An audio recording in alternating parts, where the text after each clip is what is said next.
Good morning, everyone. My name is Katie Kosis. I'm the Director of Financial Aid here at Niagara University. I'm also a very proud alum. I believe I met some of you probably at open houses or on the Ridge Days or who knows, in an appointment of some sort. So welcome back. We are glad you're here at our financial aid presentation. Also presenting today is Marty Howell. She's our Director of Student Accounts. And Susan Barber, who is our loan coordinator here at Niagara. We are going to go over a lot of information. I just want to warn you ahead of time that there's a lot to cover. We do realize that, but it is very important. This information is important. We want to make sure that everyone is at least aware of it.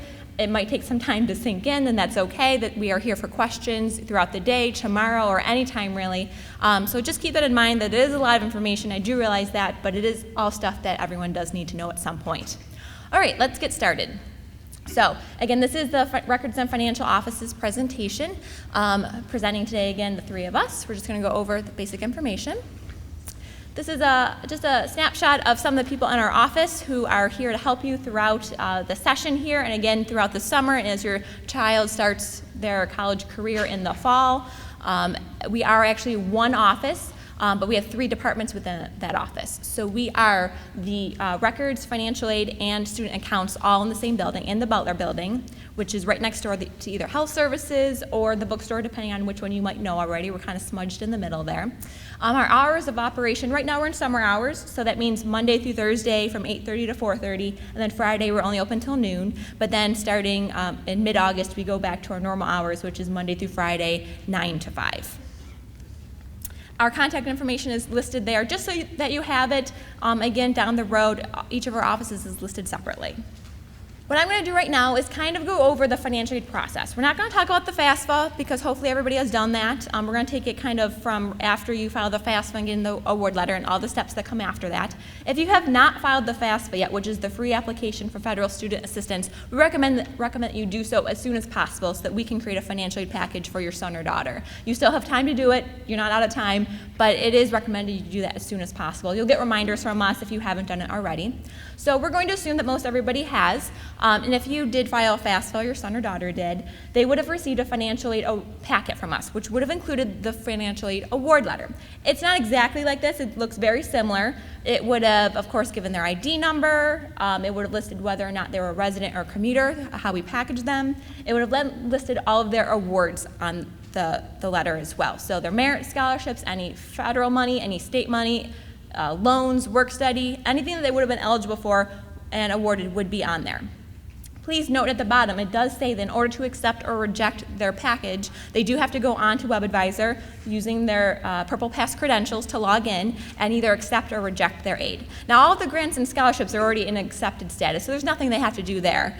But what we really need to know is for either work study if they have it, or more importantly, their loans, whether or not they are accepting or rejecting those. We do not automatically accept those. They are put up in an offered status for students, and they need to decide what they would like to do with those. So if they haven't done so already, please make sure they go on and do that. I will actually be speaking at a session later today directly to the students and giving them a little brief overview of the loan process of how to accept or reject them. So they will get a little tutorial on that, but please try to do that if you haven't done so already. So this is actually just a screenshot of what students will see when they go into WebAdvisor. Once they log in with their Purple Pass credentials again, there's only two options for financial aid. We try to keep it pretty simple. It's either the financial aid checklist, which is what you're going to click on, or the financial aid application, which is for our returning students, which they will have to do in the fall time, so kind of keep an eye out for that. But for the moment, they would just click on the financial aid checklist.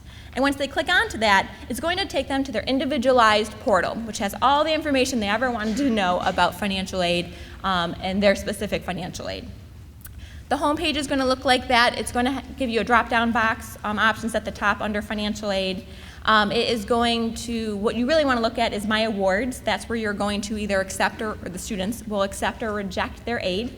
You can also view a copy of their award letter and any past award letters if there's been revisions. They can take a look at the shopping sheet, which breaks down the different costs. They can report outside private scholarships. The required documents, which we'll get to in a second. They can see if they owe anything. That's an important tab to look at as well because we might need some additional information to complete their file. So once they click on My Awards, they will actually see this screen, and it's going to break down their awards by type. So grants and scholarships go into one chunk, and then it will say work study if they're awarded that, and then loans will be the last thing. So again, all the scholarships are already in accepted status. Besides any New York State award, that will still be an estimated status until the start of this semester. You will see that. But then down below is where they will want to either accept or reject the loans. They can do it all at once. They can accept one over the other. If they would like to reduce it to a specific amount, they certainly can. Unfortunately, they can't do that online yet. They need to contact our office. If they want to only accept, let's say, $2,000 instead of the $3,500, they need to contact our office directly for that.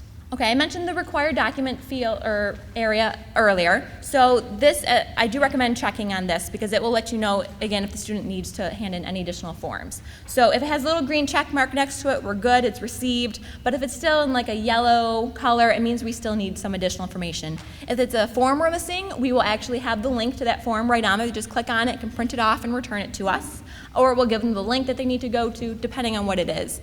There's only a few things that they would actually need to contact our office to get a copy of, but everything else is already linked up on there.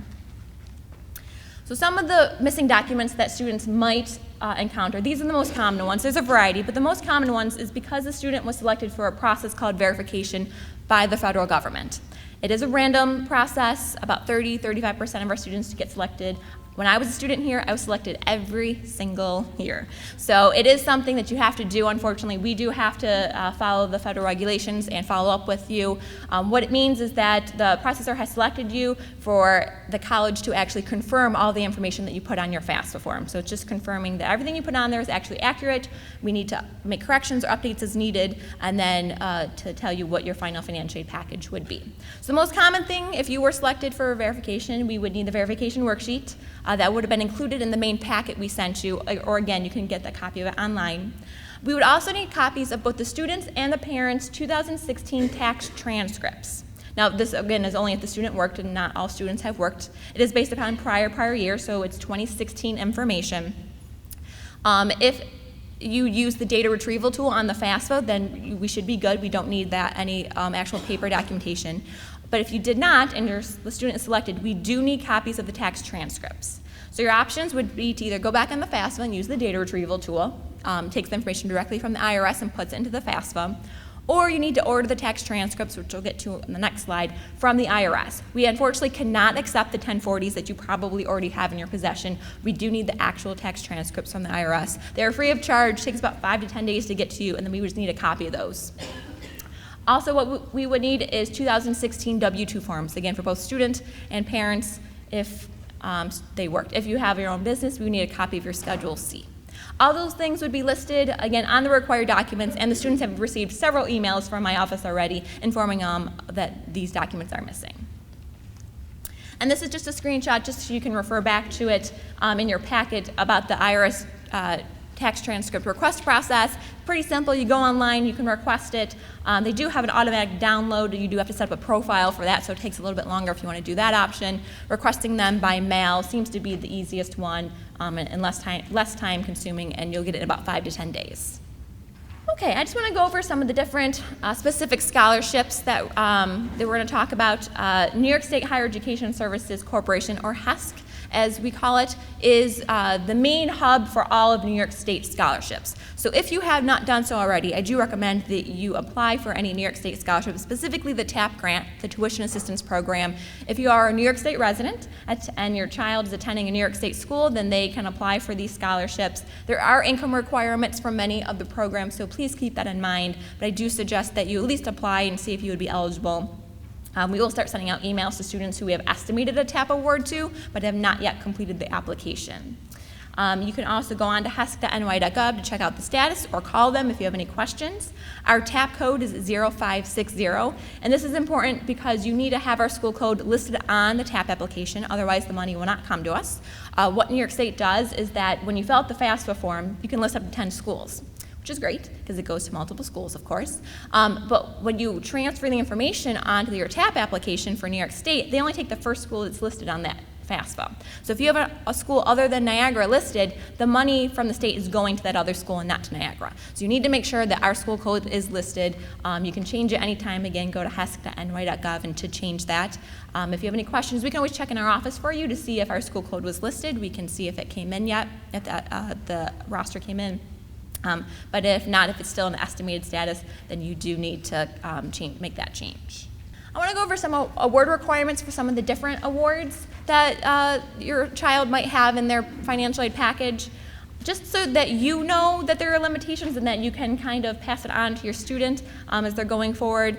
Unfortunately, it's just not an endless amount of money that students can receive. There are limitations, term requirements. For the Pell Grant, if your student has a Pell Grant, it is a 12-semester limit. I do know your packet says 10. I apologize, it is really 12. I updated the slides. It is a 12-semester limit. So yes, granted, we want all of our students to graduate in 4 years, which would be 8 semesters. And TAP, the federal government does, or for Pell, the federal government does give a few extra semesters for that. It'll be 2 extra years. But if you change your major several times, or if you stop out for any reason, you do only have those 12 semesters. It is 600% eligibility, 100% per year. So just keep that in mind as students are going forward. Direct loans, whether it's subsidized or unsubsidized, doesn't matter which one, there's a 150% rule. What that means is it's time and a half. So if you have a 4-year program, you have 6 years. Their loan eligibility kind of goes quickly. So if you're getting to 4 years, the fine. If they're getting to the 5th year, because there's aggregate limits, there's annual and aggregate limits for direct loans, your students will be getting pretty close to not being eligible for any more federal loans. So keep that in mind. Again, graduate in 4 years, you're no problem. TAP grant, the New York State grant, this is the most restrictive. They only give you 4 years. There's only 8 semesters of full-time study allowed in order to receive the TAP grant. And seeing as how this can be up to $5,000 per year, it's a sizable chunk. So you want to make sure you are doing whatever you can to stay on course. There are GPA requirements for TAP grant. There are no GPA for Pell Grant and direct loans. It's just as long as you're in good academic standing. But for GPA or for TAP, you need to, there's a sliding scale, but I like to say as long as the students are maintaining a 2.0, then they're good. There's also a number of credits you have to complete each semester. Again, a sliding scale, but I like to say if you're completing 15 credits per semester, you are good. So as long as the students are staying on track with a 2.0, at least a 2.0, and 15 credits per semester, then they will be A-OK to continue to be eligible for their aid. And then satisfactory academic progress, this is universal, not specific to any specific fund or award, but again, it is a sliding scale. You get a little bit of leeway your first couple semesters, but as long as you have the 2.0 and 15 credits per semester, you'll be okay. These charts are in our catalog. They're online if you want to see the exact, but students are evaluated after each semester to make sure that they are making SAP. All right, some other financial concerns before I turn over to Marty to talk about the billing. Book money. Please make sure that when you send your student to school in August that they are prepared with book money. Although it is part of their cost of attendance when we create financial aid packages, typically there's not enough in their financial aid package to cover books unless you're taking out additional loans perhaps. So they need to make sure when they come to campus in August that they are prepared with money to purchase books. They could rent books from the bookstore. They can find other ways. You don't have to go through our bookstores. You can go on Amazon or eBay or Half or whatever sites there are out there to find cheaper alternatives potentially. But they need to make sure they come prepared with that, because if they get behind even a couple days a week, depending on the class, and they don't have that material, it's not going to be good. So make sure that you come prepared with that. Emergency loan. We do know that things arise where they need an extra book, or maybe they need a plane ticket home. We know those things come up. So our office, the Student Council Office and Financial Aid Office, does have an emergency loan program. It's up to $200 that the student can borrow. They have 45 days to pay that back. There's a 2% fee kind of just taken right off the top for processing, but that is something that we do offer. If that's something that they're interested in or may need, they can come to the Butler building and see Marty or one of our financial aid counselors. Situation changes. Again, we know things happen, whether it's having a loss of a job, a reduction in income, maybe unfortunately a death in the family, a divorce. These things happen. So if the information you reported on your FAFSA is no longer accurate because of something that has happened that affects your ability to pay, please contact our office. There is a special circumstance form we can provide, and we can then see if there's any additional financial aid that the student would be eligible for based upon those new circumstances. So don't hesitate to reach out and ask us if something does happen. Renewal FAFSA, it is an annual process.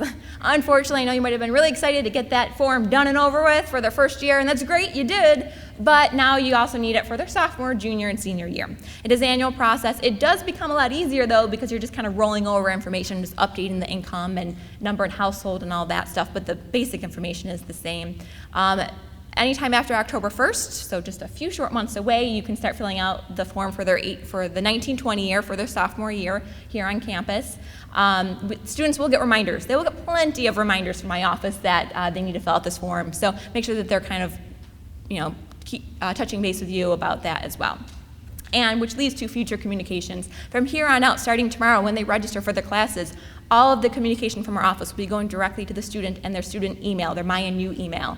So they need to get very friendly with that. They need to know how to log in and get that. If it's not something they're going to use all the time, have them forward that email to their personal email that they do use. Have them forward those emails to you if they are confused about anything, because notifications about award letter revisions, deadlines, billing notifications, they still get a paper bill, but other notifications, hold emails, all those are going to go to the student email because it is their responsibility.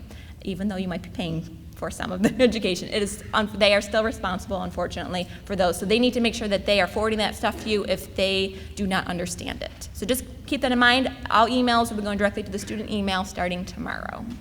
So FERPA. FERPA is a federal regulation which requires that your student give us permission to speak to you about anything. So when your student goes to log in to MyNU, they will be prompted each time they log in to fill out their FERPA application. So when they fill that out, if you want, call me and ask me how much you owe on the bill, and they haven't given me permission to speak to you, I can't tell you. Which I realize that you're paying the bill, but they're the ones that control all of that. So in my opinion, it is, if they don't fill that out, then you don't pay the bill. And they can figure that out on their own.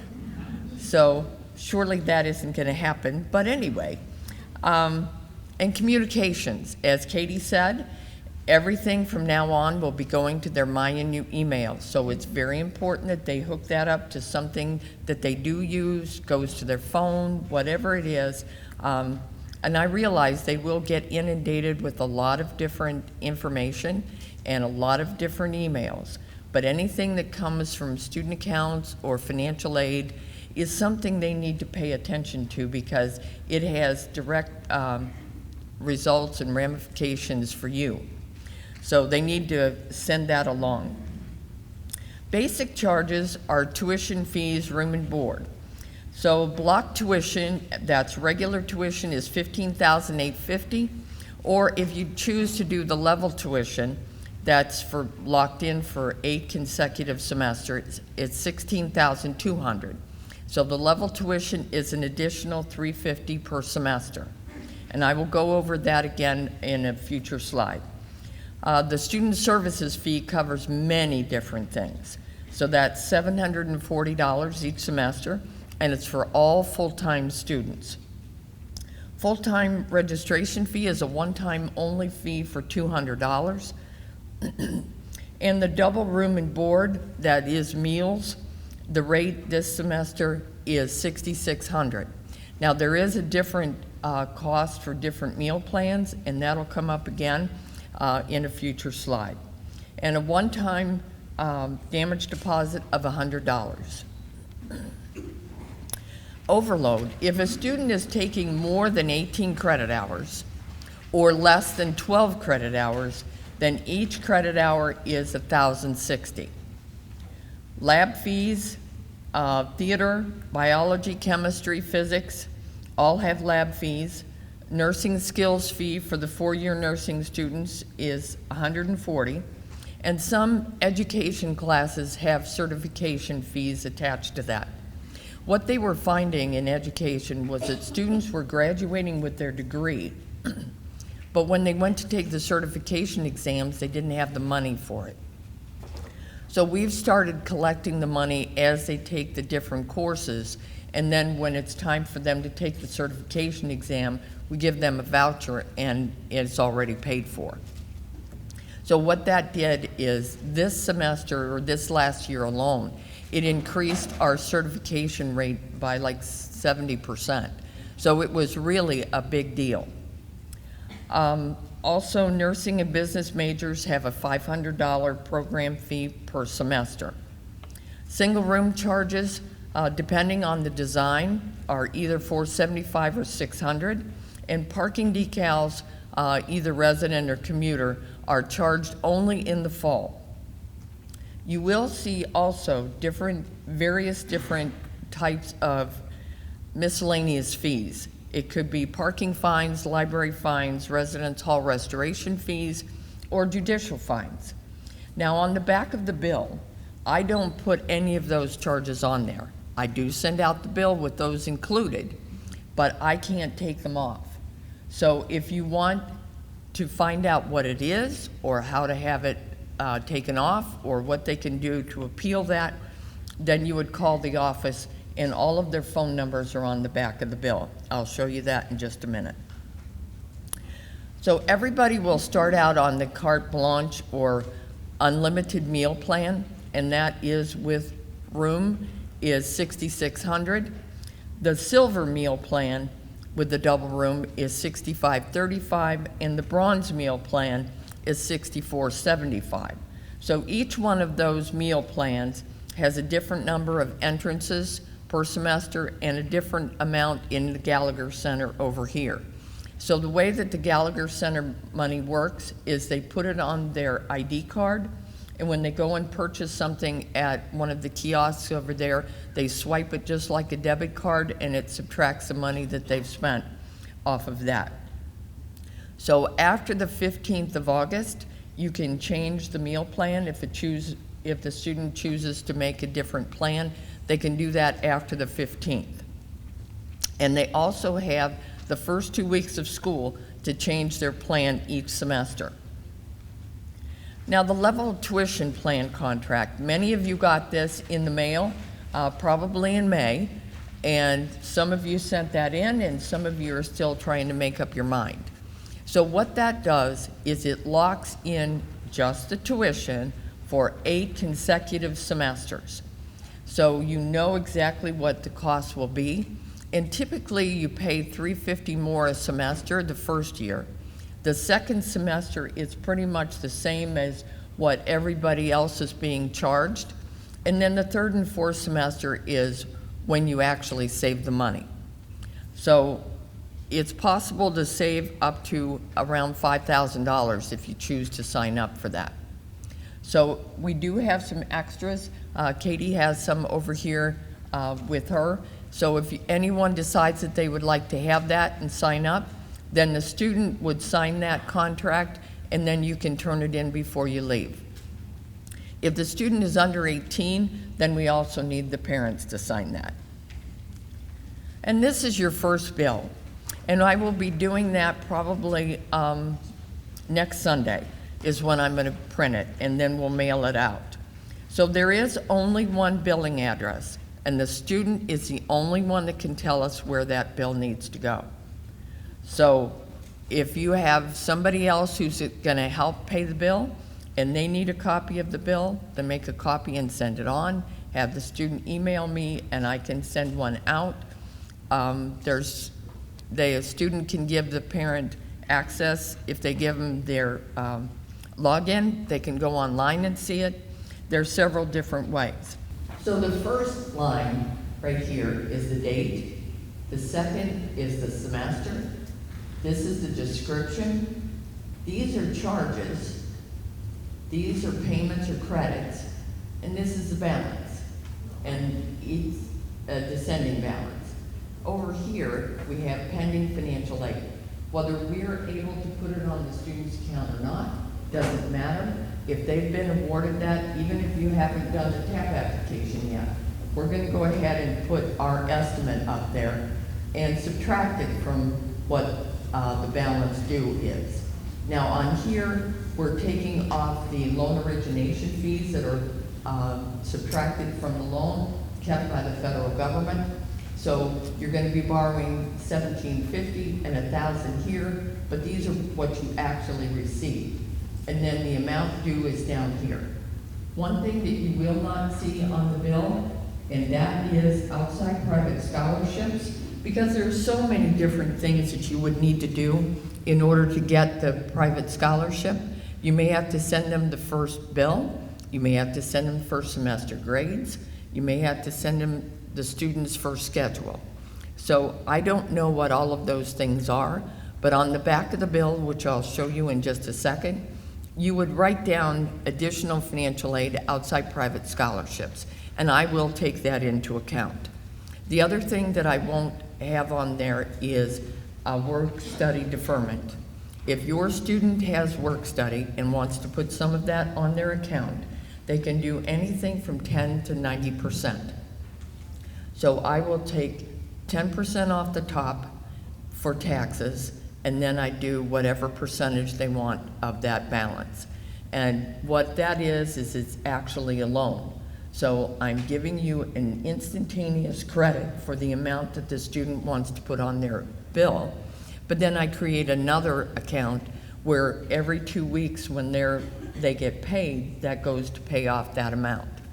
So it's really important that you think hard about how much the student wants to put on there.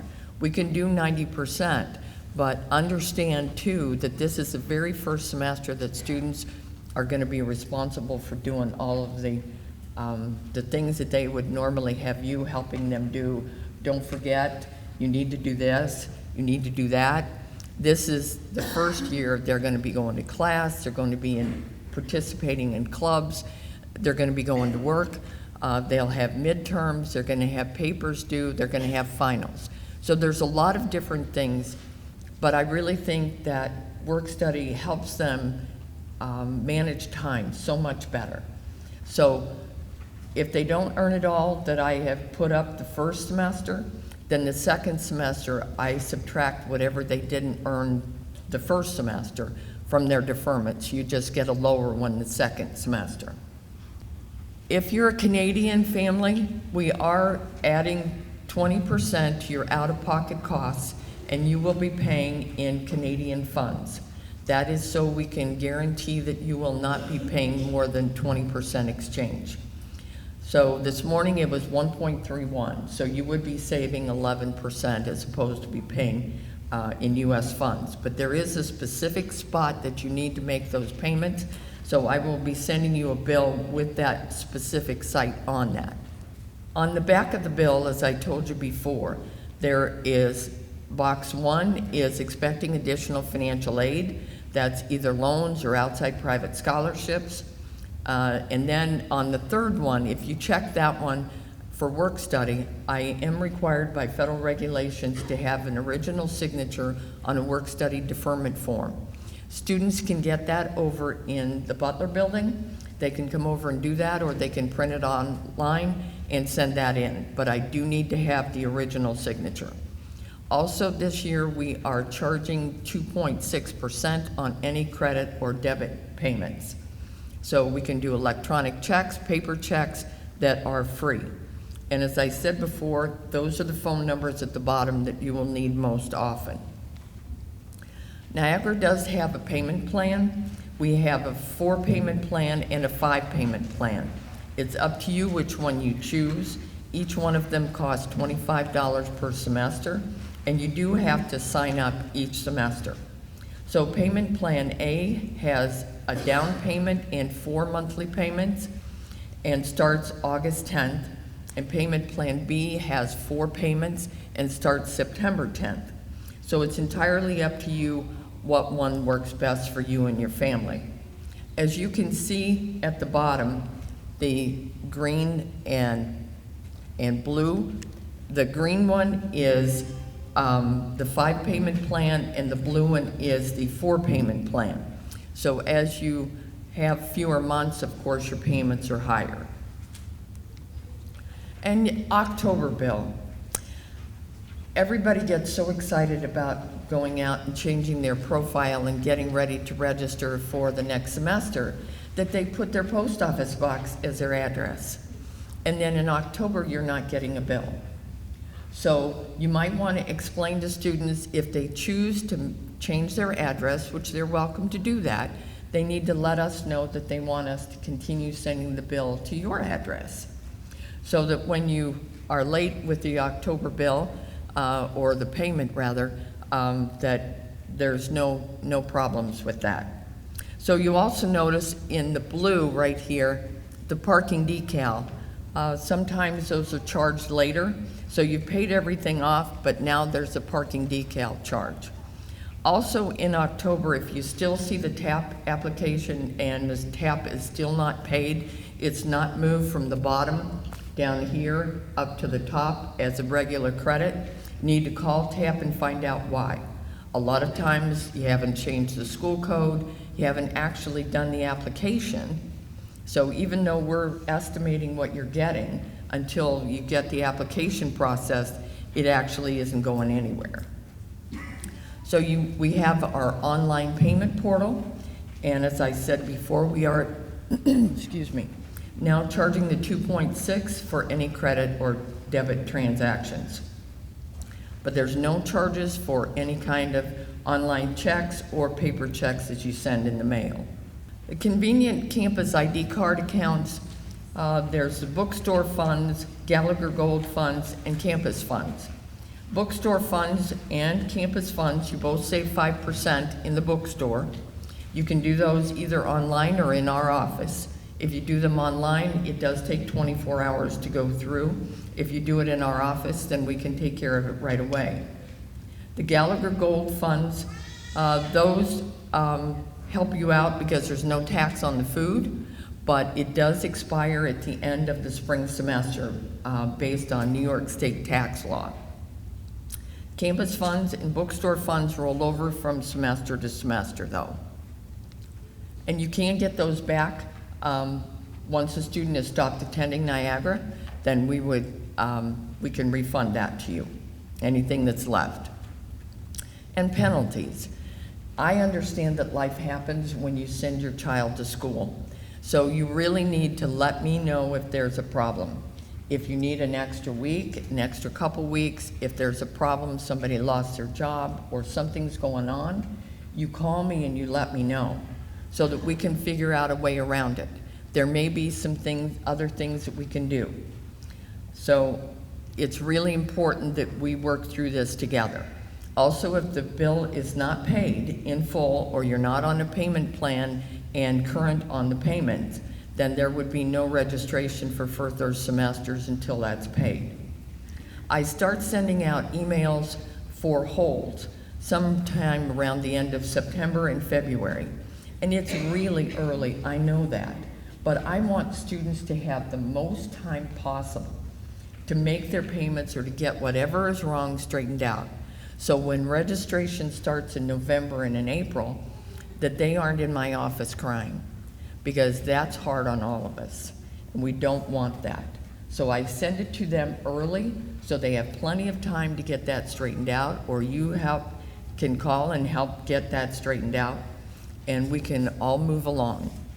Transcripts and other official documents would also not be released until the balance is paid in full. All right, direct loans. The loans that every student gets from the government because they filled out their FAFSA are called direct loans. There are two types, subsidized and unsubsidized. On the subsidized loan, the government pays the interest on the loan while the student is in school, and on the unsubsidized loan, it's the student's responsibility to cover the interest. The interest rate on the $2,000 unsubsidized loan amounts to just over $100 a year. So if you can afford to pay at least the interest on the loans, I would recommend doing so. It helps to keep the balance down. Otherwise, if you don't pay it or the student doesn't pay it, it's going to capitalize and just roll into the principal every year. And the subsidized loan is the more desirable of the two, but it is based on financial need. Quite often I have students come into my office and they say, I'd like to change my loan to the subsidized one. We can't just change the loan, it's a financial calculation that they use, and also it's based on financial need.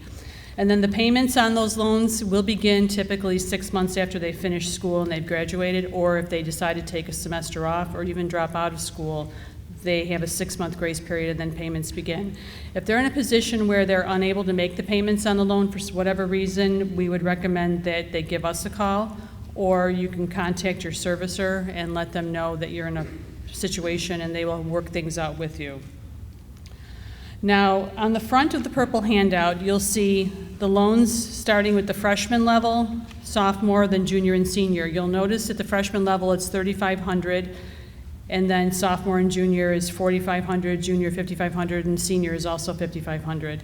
And they start out that way, and as they progress through school, the government gives them an extra $1,000 every year. They just want to make sure that they're still here. And then the additional unsubsidized is always going to be $2,000 for the year. Now, if for some reason a parent applies for a Parent Plus loan and they are denied, then the government will allow us to give the student an additional unsubsidized loan. And for freshmen and sophomores, it's $4,000, and for juniors and seniors, it's $5,000. And I'll get more into more detail on this shortly. Now, for the direct loans, if the student decides to accept any portion of the loans from the government at all, they have some homework to do. They have to do entrance counseling and a master promissory note. They're both done on the same website. The entrance counseling is an online tutorial, and it takes about 30 minutes of uninterrupted time. And the government just wants to make sure that the student understands they're borrowing loans and they have to pay them back. And the master promissory note is done in conjunction with the entrance counseling, and that takes about 5 minutes. And it's actually the legal document that gives the government the authorization to send the loan money to the school. If neither one of these is completed, or maybe they haven't done both of them, then the loans will not be processed, and they will be in my office or in Marty's office about a month after school starts saying, where's my loans? They didn't come in. And that's the reason why, one or the other or both. Now, we encourage you to please let your son or daughter do the entrance counseling and the promissory note themselves. I know you want to help, and a lot of parents will actually do it for them, but we really don't recommend that. It's eye-opening when they start going through the entrance counseling and they understand the concept of what credit's all about and the consequences of not paying their loans back on time. And the federal loans will not be credited to their account until they have completed these requirements. I see a lot of heads shaking yes, so you know what I'm talking about. This is the website where they do the entrance counseling and the master prom note. Another thing I'd like to mention is that once they're done, they're good for 10 years. So they hopefully should never have to do them again. Occasionally a student will go out into the workforce and then they come back to school and they're maybe getting a master's or a doctorate degree or perhaps another bachelor's. They may have to do them again, but it's very unusual. Now, I mentioned the PLUS loan earlier. The question I get most often from parents is, okay, this is how much it's going to cost me, this is how much you're giving me, but there's a gap that's not covered. How do I pay for that? How do I cover that? There are PLUS loans that parents can take out. They are from the federal government, just like the students' loans, and it stands for Parent Loan for Undergraduate Students. It's easier to get than a traditional car loan, personal loan, mortgage, or even a private alternative loan. And they look at only your credit history. They don't look at income, and they don't look at employment. So if debt to income is a factor, it's not even considered. If you're worried you have too much debt, or maybe you've lost your job, that's okay. A parent who's retired can still apply for this. They look only at your credit history. So if you don't have the income and you don't have the employment, you can still get approved for the loan, and then you can defer the payment on it until they're done with school, at which point then you can make an arrangement with your son or your daughter to pay this for you, hopefully. And the loan will always be in the parent's name, and to my knowledge, there's never been an opportunity for the student to take over the PLUS loan officially in their name, but who knows what the government might come up with. Now, there are many reasons where you may have adverse credit history and you might not be approved for the initial application for a PLUS loan, but what I've found is that if parents generally have good credit, and maybe they have one item on their credit report that's not perfect, maybe it's something that you were petitioning or appealing down the road, and it's settled in your favor. If you can produce documentation, the government will allow you to appeal a denial and then hopefully change it into an approval. And what else is nice about the PLUS loan is that the parent who applies for the PLUS loan has a lot of flexibility with the amount of the loan. If you decide you didn't borrow enough and you need a little bit more, you can just come directly to me and I'll be happy to adjust it for you. You don't have to go through that application process all over again. Another thing to consider is the fact that the government takes out a fee. It's 4.276%. It just went up on July 1st, just a tad. But you need to take this fee into consideration in determining how much you're going to need for the PLUS loan, otherwise you're going to end up short. So for example, on a $10,000 outstanding balance of $5,000 a semester, you need to borrow $10,428.60 just to make sure you get the amount that you need. Because parents will come to me and they'll say, but I borrowed exactly what I needed, and it's not enough. But we have that flexibility of making that adjustment for you. And under no circumstance can the student come into our office and say, I'd like to increase that plus loan that my mom or dad took out. Can't do it. And the other spouse cannot do it either. It's only the applicant, the mother or the father, whichever one applied for the plus loan. There's the adverse credit history and the reasons for denial. There's quite a few of them. You can take some time to go through those. Now, the interest rate on the plus loan is 7.6%. It is fixed, and this went into effect on July 1st, and then next year, possibly on July 1st, it might go up or down just a tad. Now, the borrowing limits are determined by the school and the financial aid office. When you are completing the application for the plus loan, they're going to ask you how much you want. You can put in a specific amount if you want, or you can choose the option that says maximum is determined by school. And we will put the maximum we can in there, including those fees. We'll add those in for you. And then if you decide, well, it's a little bit too much, I don't need this much, let me know and we'll reduce it for you. Again, the fees, 4.248% are taken off. That goes into effect October 1st until next September. Disbursements, the funds are sent directly to the school, and they are divided into generally 2 disbursements, one for the fall and one for the spring. If you find your son or your daughter is going to be taking some summer courses in the next few years, you can actually apply for the plus loan beginning June 1st to cover summer if you need it. Repayment, again, just like the other loans, it begins 6 months after the student is done with school or they have stopped enrollment and or are less than 6 credit hours. Payment begins actually at any time. So if you're in a position to make payments for the student while you're in school, or if you want to make the interest payments, that's fine. You can do that while they're in school. So again, no employment requirement, no income, and no requirement. And then one thing I do like about the plus loan, there's built-in life and disability insurance. So if something were to happen to the parent or the student, then the loan can be forgiven. Now, the plus loan, you apply for at the same website that the student does their master prom note and entrance counseling, and they need their FSA ID, and you log in, and the application process there seriously takes about 5 minutes. Now, the other option for paying that outstanding balance is a private credit-based alternative loan. Contrary to the Parent Plus loan, this one is in the student's name. A lot of parents like it because they want the student to assume some responsibility for their education, and then they also can begin establishing a credit history. So this is our preferred lender list. It's in alphabetical order, not in any order of preference, and you can choose one of these lenders if you like. I've personally researched them all. Anyone would be a good choice, or if you have a relationship with another bank or a credit union that offers an educational loan, you can actually go through them as well.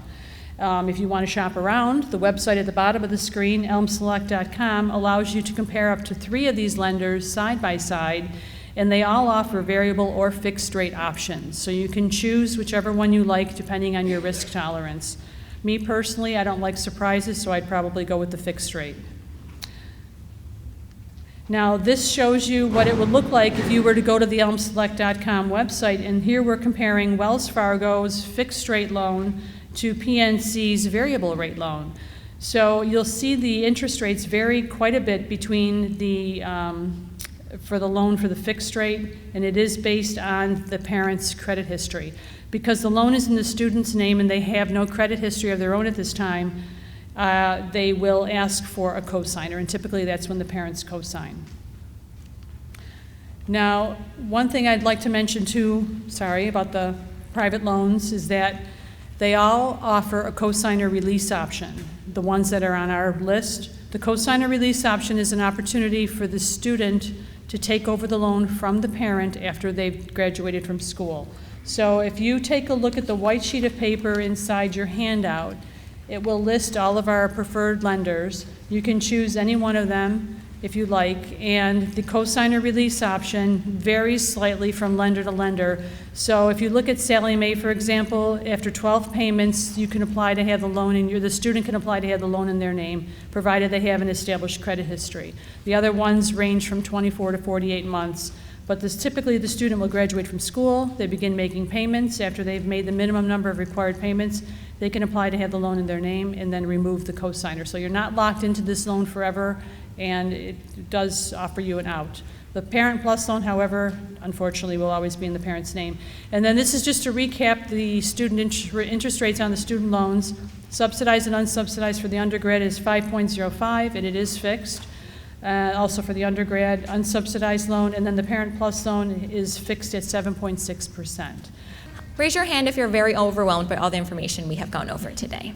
Yes, it's okay to raise your hand. I understand it. It is a ton of information we went over. We just wanted you to be prepared, at least have it to know to where to ask questions going forward. We appreciate your time today. Enjoy the rest of your day, and thank you for attending. Have a great day.